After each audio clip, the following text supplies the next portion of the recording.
आज शनिदेव आपको डराने नहीं, आपसे मिलने आए हैं मेरे बच्चे। आपको कुछ बताने आया हूँ। तुम अगर स्वयं को शांत और खुश रखोगे तो मेरे बच्चे तुम्हारे जीवन की बहुत सी समस्या तो ऐसे ही ठीक हो जाएगी। जब तुम स्वयं को परिस्थिति के अनुसार नियंत्रण करना सीख जाओगे और अपने कार्य करना नहीं छोड़ोगे, तभी तुम्हारा जीवन सुचारू रूप से संचालित होगा मेरे बच्चे। अपने सभी दुख शनि देव पर छोड़ दो। मैं तुम्हारे कर्मों के अनुसार इसे विशेष फल के रूप में तुम्हें दूंगा। तुम्हें अपने मन की उदासी त्यागनी होगी और खुश रहने की कला सीखनी होगी। मनुष्य का खुश रहना जरूरी खुराक है मेरे बच्चे।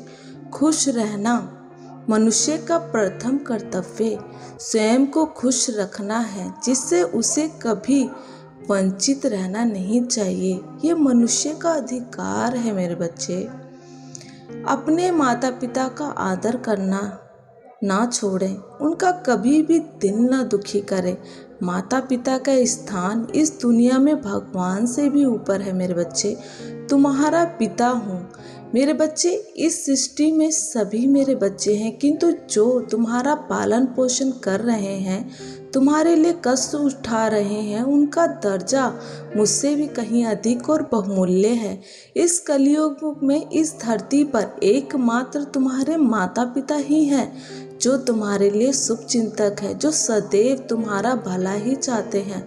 अगर वो गुस्से में तुम्हें डांट भी दे तो उसमें भी तुम्हारी भलाई ही और प्यार ही छुपा है उनके मन में।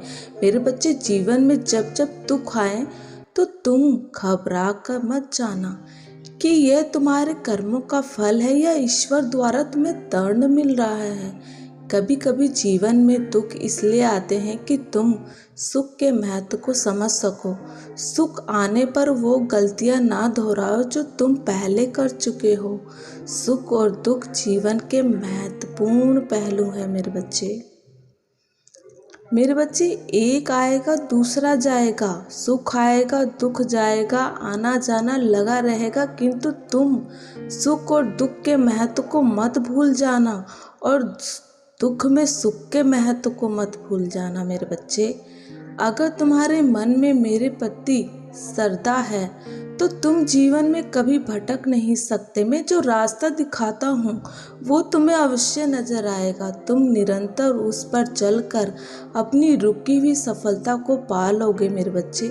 मेरा धर्म तो है कि मैं तुम्हें भटकने से बचाना, किंतु कर्म तो तुम्हें करने हैं कि तुम अपनी बुद्धि और समझ से मेरे बच्चे, बुद्धि और समझ से मेरे बच्चे तुम्हें कर्म करने हैं और सही कर्म करने हैं। किंतु तुमने अपने से विपरीत दिशा में कर्म किया तो तुम पीछे रह जाओगे और तुम्हारी पहचान अधूरी रह जाएगी मेरे बच्चे। और यह समय गतिमान है, यह आगे बढ़ जाएगा। तुम इस दुनिया की भीड़ में पीछे रह जाओगे मेरे बच्चे। इसलिए मैं चाहता हूँ तुम जब भी निर्णय लो सोच समझ कर लो मेरे बच्चे। अधिकतर मनुष्य एक ही कार्य एक ही विचार पर अटके रहते हैं, कुछ नया अपने जीवन में सम्मिलित नहीं करना चाहते, कोई नई कार्यशैली अपनाते नहीं। इससे उनके जीवन में उनकी तरक्की रुकी रहती है मेरे बच्चे। जीवन में अगर स्वयं को परखना चाहते हैं, स्वयं को निखारना चाहते हो तो सदा कुछ नया करते रहें, हमेशा कुछ नया सीखने का प्रयास करते रहें मेरे बच्चे। जय शनिदेव।